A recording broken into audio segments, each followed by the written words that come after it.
Ladies and gentlemen of the press, thank you for giving me this time to address the allegations that have been brought into the public light surrounding the Washington Fire Department. I want to say that we take the safety of the citizens of this great city serious, and it is our duty, our purpose, and our goal to provide them with the best fire department possible.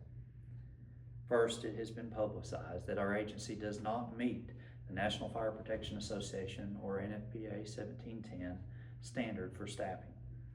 This is a true statement and something that we do not hide. In 2019, the city suffered a major loss when two large industries shut down their local plants.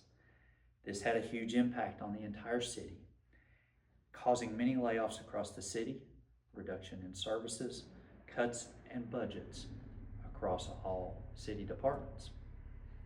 Within the fire department, this caused us to lay off 12 personnel, reducing our engine staffing to only 2 personnel on each of our 2 engines 24 hours a day. NFPA recommends 4 firefighters per engine, which was our previous staffing model. Over the last 3 years, I have applied for the FIR grant through the Federal Emergency Management Agency. This grant is intended to help fire departments work toward compliance with NFPA 1710.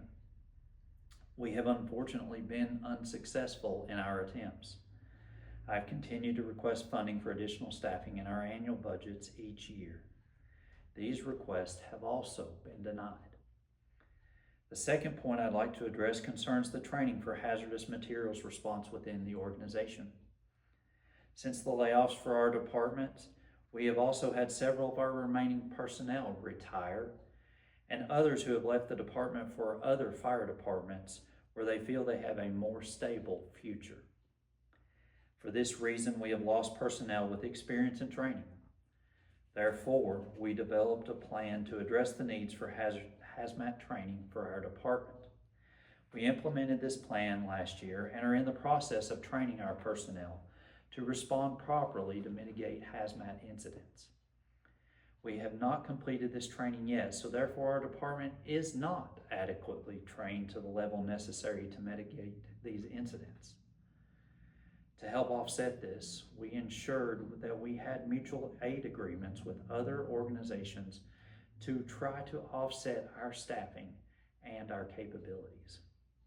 The third concern is that untrained personnel entered the hot zone of the train derailment that occurred last week. I will not deny it. We did have untrained personnel work in the hot zone during this incident.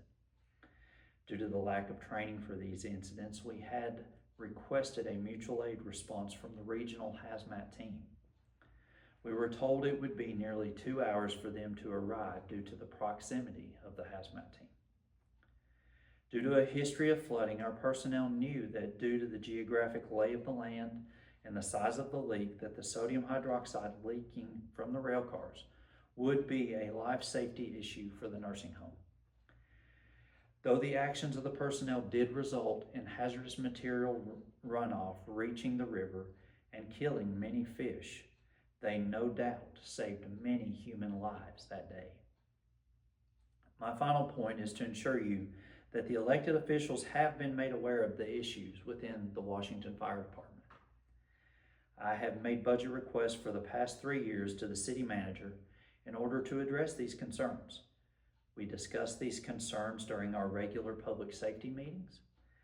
In order for me to have applied for the FIR grant I mentioned earlier, I had to have approval from the Board of Mayor and Aldermen. Therefore, they have been made aware of this as well.